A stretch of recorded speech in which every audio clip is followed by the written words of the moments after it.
Hello students, कैसे हैं आप सब लोग। उम्मीद करती हूँ सब अच्छे होंगे। मैं Meena Rana ICT virtual class में आपका स्वागत करती हूँ। स्टूडेंट्स, हम पढ़ रहे हैं क्लास 10th की हिंदी व्याकरण में हम समास पढ़ रहे थे और प्रीवियस लेक्चर में हमने अव्ययी भाव समास तथा तत्पुरुष समास के यहाँ पर आपको बताया था और साथ में तत्पुरुष समास के भेद बताए थे। तो अव्ययी भाव समास क्या होता है, इसके उदाहरण के साथ आपको समझाया था। सबसे पहले समास हम दो या दो से अधिक शब्दों को क्या करते हैं, संक्षेप रूप में लिखते हैं, संक्षिप्त रूप में लिखते हैं, छोटे रूप में लिखते हैं। तो यही आपका समास कहलाता है। ठीक है। अब यहाँ से जो है कुछ विभक्ति चिन्हों को आप हटा देते हैं, लेकिन देखिए उसके अर्थ में कोई परिवर्तन नहीं होता है। जब भी आप समास करते हैं तो उसको आप अपनी बात को जो है कम शब्दों में दूसरे तक पहुंचा सकते हैं। ठीक है। तो हमने अव्ययी भाव समास के बारे में पढ़ा। समास कि जो जब समास आप करते हैं, जो समास के बाद जो नया शब्द बनता है वो आपका समस्त पद कहलाता है, या उसे सामासिक शब्द भी कहते हैं। समस्त पद में आपके दो पद होते हैं, एक आपका पूर्व पद और दूसरा आपका उत्तर पद होता है। पूर्व पद को आप प्रथम पद भी कह सकते हैं और उत्तर पद को आप द्वितीय पद भी कह सकते हैं। ठीक है ना।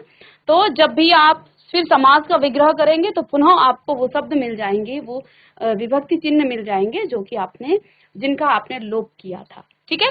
तो हमने प्रीवियस लेक्चर में जो आपका अव्ययी भाव समास है उसके बारे में पढ़ा। अव्ययी भाव समास क्या होता है, जिसका प्रथम पद प्रधान होता है और द्वितीय पद गौण होता है। ठीक है।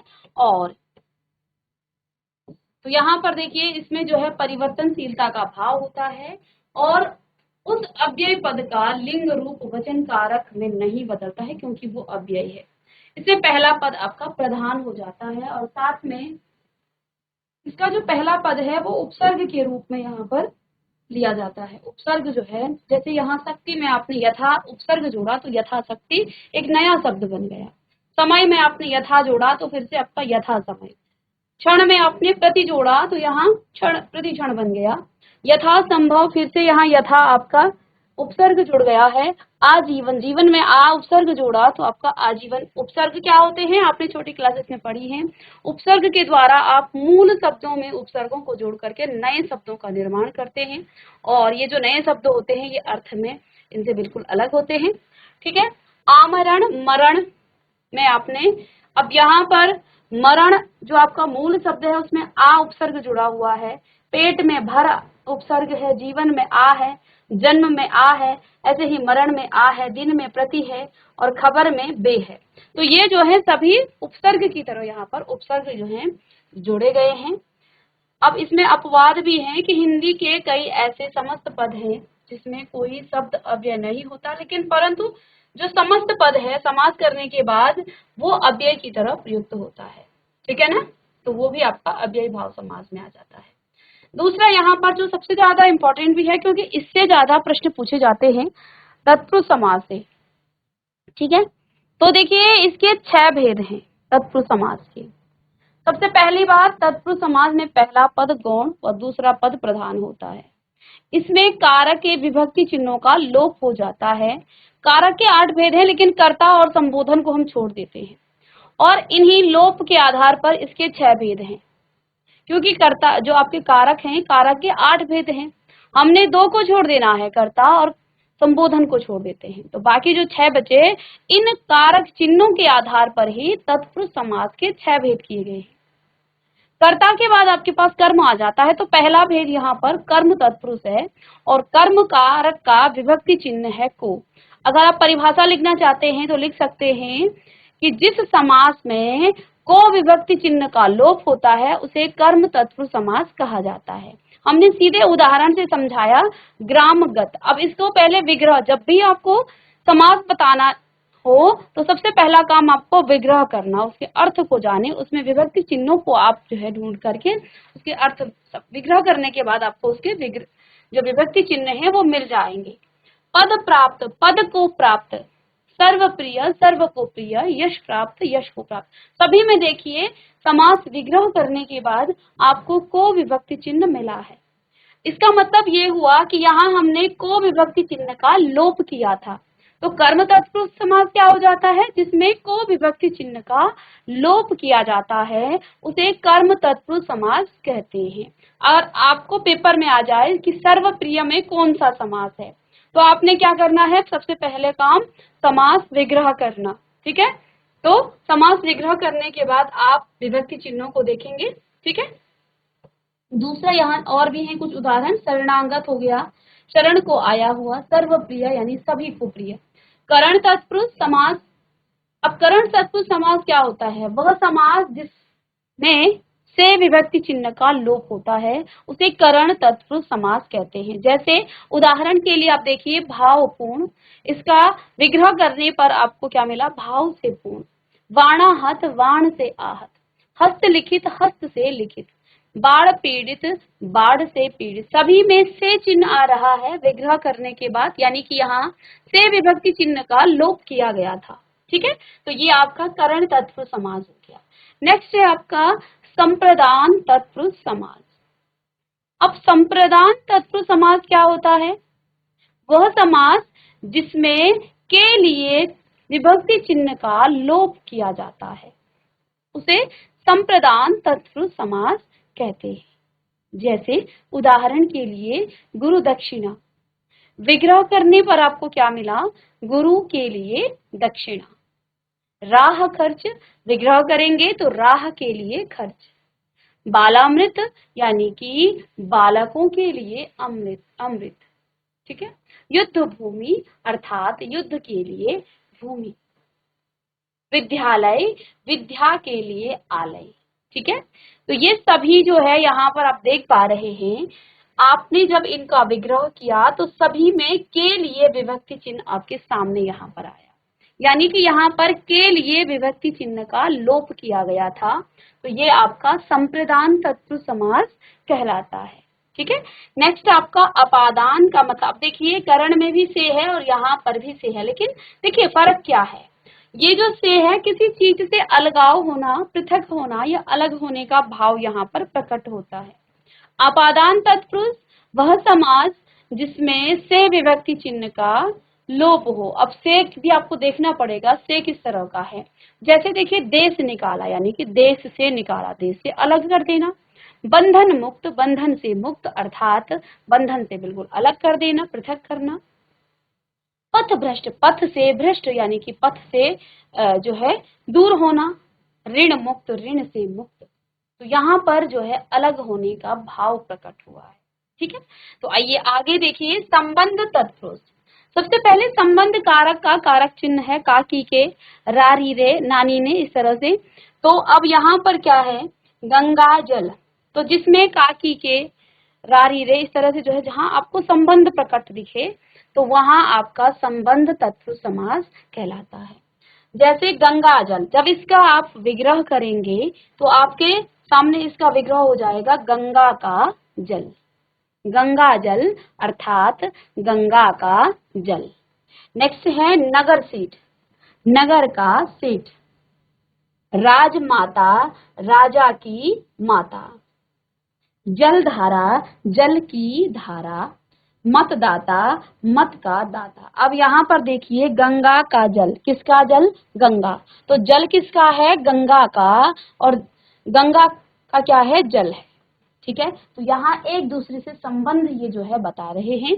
तो गंगा का जल, नगर का सेठ, तो सेठ कहाँ का है, नगर का, तो एक नगर का सेठ का संबंध नगर से है और नगर का संबंध जो है सेठ से यहाँ पर इसमें बताया गया है। ठीक है, राजा की माता और राजा की माता, इन दोनों का आपस में संबंध है। किसकी माता, राजा की माता। ठीक है, तो जल की धारा, धारा किसकी है, जल की, तो जल और धारा का संबंध यहाँ पर बताया गया है। मत का दाता, किसका, मत का दाता, तो मत और दाता का यहाँ पर संबंध बताया गया है। तो इन सभी में आप देखिए जल और गंगा का संबंध है, नगर और सेठ का संबंध है, राजा और माता का यहाँ पर संबंध है, जल और धारा का संबंध है आपस में, और मत का और दाता का यहाँ पर संबंध है। तो ये है आपका संबंध तत्पुरुष।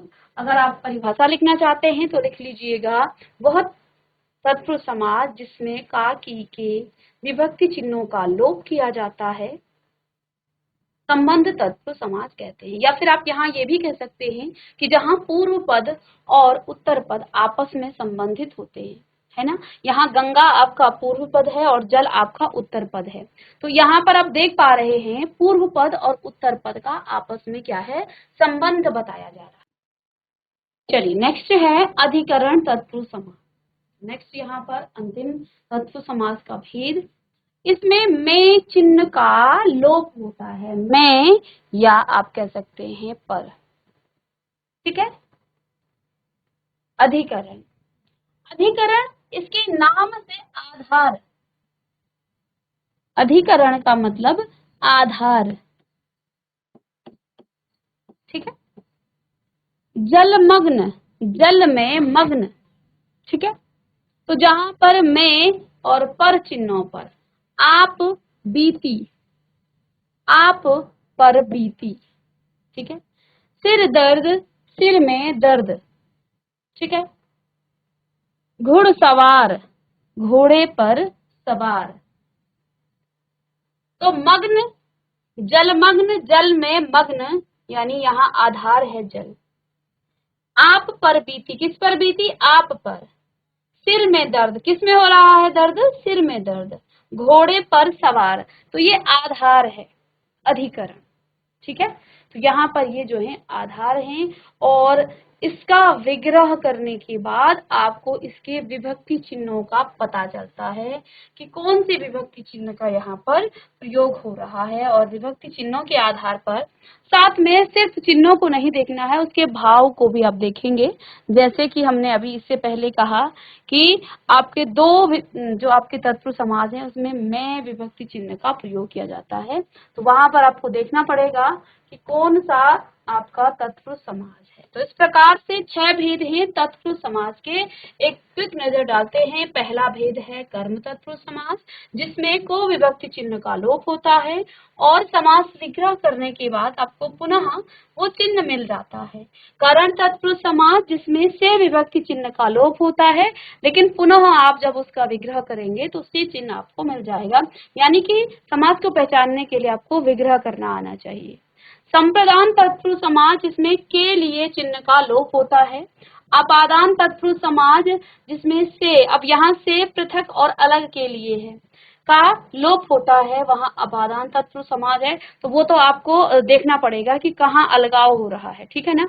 अधिकरण, जिस तत्पुरुष समास में और पर चिन्ह का लोप होता है। और में और पर देखिए आधार, यानी कि किस में जो है कार्य हो रहा है, काम किस में हो रहा है, उसका काम करने का आधार क्या है ना। तो जलमग्न, तो आधार है जल। आप बीती, किस पर बीती है, आप पर, ठीक है। सिर दर्द, दर्द हो रहा है सिर में, ठीक है। और घुड़सवार, सवार की है किसकी, घोड़े की। तो ये अधिकरण तत्पुरुष समास है, तो ये आप लिख लेंगे। और नेक्स्ट आपका है कर्मधारय समास। नेक्स्ट हेडिंग डालेंगे कर्मधारय।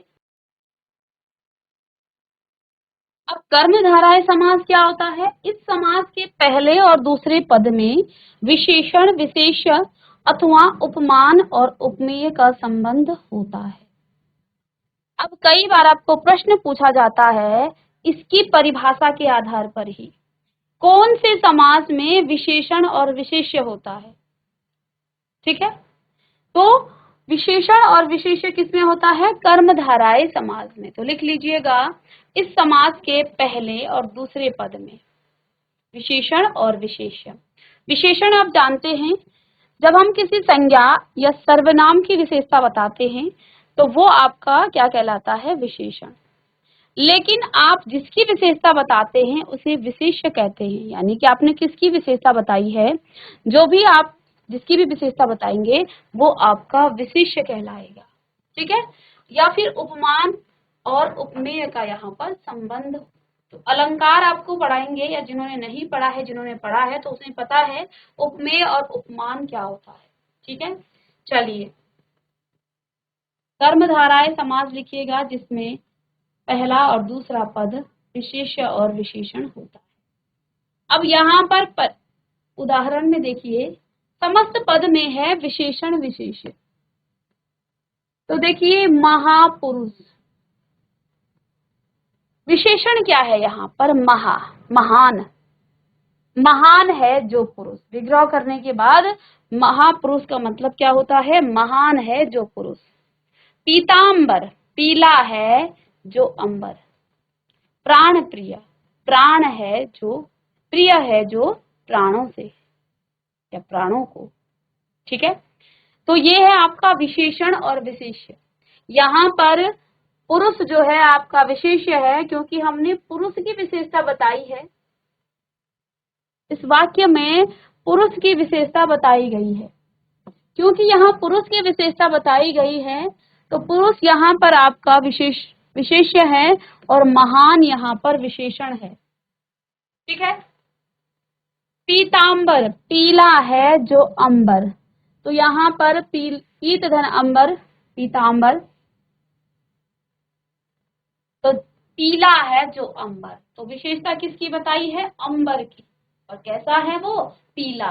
तो अंबर आपका हो गया है विशेष्य और पीला है आपका विशेषण। नेक्स्ट है प्राण प्रिय। प्रिय है जो प्राणों को, प्रिय है जो प्राणों को। किसको है प्रिय? प्राणों को। तो देखो यहाँ प्रिय आपका क्या हो जाएगा? प्राण प्रिय, प्राण प्रिय। तो प्राण प्रिय, प्रिय है जो प्राणों को।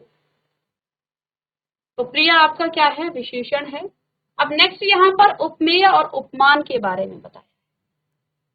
तो देखिए चंद्रवदन, चंद्रवदन, चंद्रमा के समान वदन यानी कि मुख, मुंह। तो जहां पर हम क्या करते हैं, एक वस्तु की दूसरी वस्तु से जो है क्या करते हैं, उसकी समानता बताते हैं कि उसके समान है वो। ठीक है ना, कि वो उसके समान है। चंद्रमा के समान मुख, मुंह या वदन। तो ये जो है क्या बताया गया है? उपमेय में उपमान की यहाँ पर जो है क्या की गई है? उपमेय और उपमान है। ठीक है, तो चंद्रमा आपका उपमेय है और वदन आपका क्या है? उपमा है, उपमान है। ठीक है। कमल नयन, कमल के समान नयन, कमल के समान नयन। विद्याधन, विद्या रूपी धन। भव सागर, भव रूपी सागर। मृग नयनी, मृग के समान नेत्र वाली। जब हम किसी एक वस्तु या प्राणी की किसी दूसरे वस्तु या प्राणी से क्या करते हैं? समानता करते हैं। ठीक है, तो चंद्रमा के समान वदन। तो देखो चंद्रमा के समान, चंद्रमा आपका क्या हो जाएगा? उपमेय। और जिसकी हम तुलना कर रहे हैं या जिसकी समानता कर रहे हैं वो आपका उपमान हो जाएगा। कमल के समान नयन, तो कमल यहाँ उपमेय है क्योंकि हम कमल के समान से जो है समानता कर रहे हैं। ठीक है, कमल के समान नयन। तो नयन की हम क्या कर रहे हैं? समानता किससे? कमल से। तो यहाँ कमल आपका क्या है? उपमेय है। ठीक है, और नयन आपका उपमान हो गया। विद्याधन, विद्या रूपी धन। तो विद्या से हम जो है, विद्या को ही हम क्या कह रहे हैं? धन कह रहे हैं। ठीक है, तो विद्या रूपी धन। तो विद्या भी क्या है? एक तरह से विद्या और धन की हम समानता कर रहे हैं कि विद्या भी जो है धन के समान है। भव रूपी सागर, तो भव यहाँ आपका क्या है? उपमेय और सागर आपका क्या है? उपमान है। मृग के समान नेत्र वाली, तो मृग से जो है समानता की गई है किसकी? नेत्रों की। ठीक है, तो यहाँ उपमेय और उपमान है, इसलिए इसमें जो है आपका क्या है? ये समास आपका आ जाता है। चलिए इसको नोट कीजिएगा।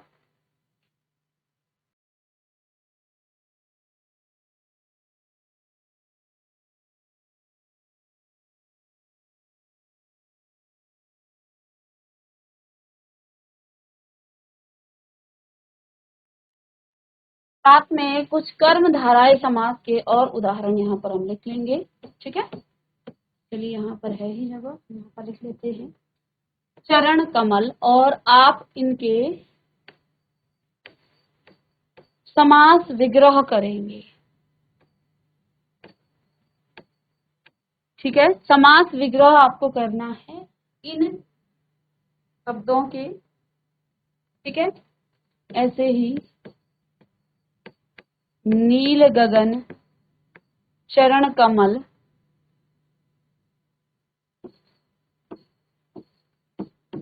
चंद्रमुख,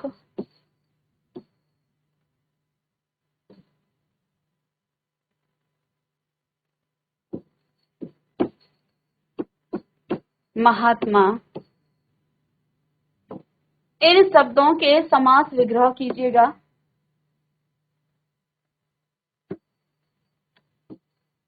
लालमणि,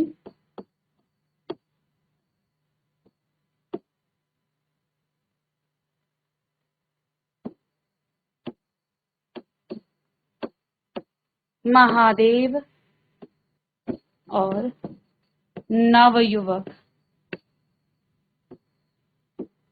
इन सभी शब्दों के आप समास विग्रह करें और फिर यहाँ पर आप उपमेय, उपमान या फिर विशेष और विशेषण को बताएंगे।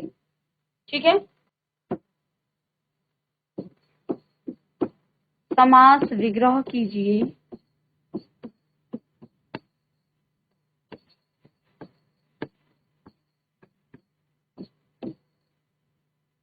तथा विशेषण विशेष्य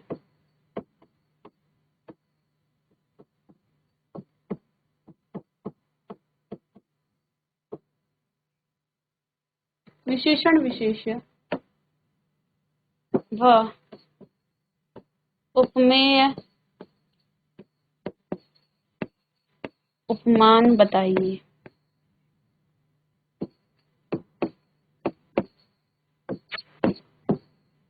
इन शब्दों के आप समास विग्रह कीजिए और विशेषण विशेष्य और उपमेय और उपमान को आपने बताना है। चलिए लिख लीजिएगा इन शब्दों को। और देखिए, हमेशा जरूरी नहीं है कि आपका विशेषण आगे ही हो और विशेष्य पीछे हो। कई बार हम जो है विशेष्य को पहले लिख लेते हैं, है ना, और बाद में विशेषण लिखते हैं। तो ये आवश्यक नहीं है कि पहले ही विशेषण आए। आपका विशेषण बाद में भी आ सकता है और विशेष्य पहले ही भी आ सकता है। ठीक है, तो इसको आप मत ये सोचिएगा कि यहाँ पर आपका पहले विशेषण ही होगा और बाद में विशेष्य ही होगा। ठीक है, चलिए, और नेक्स्ट क्लास में इसके भी हम भेद पढ़ेंगे। आपके जो कर्मधारय समास हैं इसके भेद पढ़ेंगे, क्योंकि हमने कहा ना आपको कि विशेषण और विशेष्य इसमें होता है, तो इसके भी अलग अलग भेद हैं। तो मिलते हैं नेक्स्ट लेक्चर में, तब तक के लिए थैंक यू।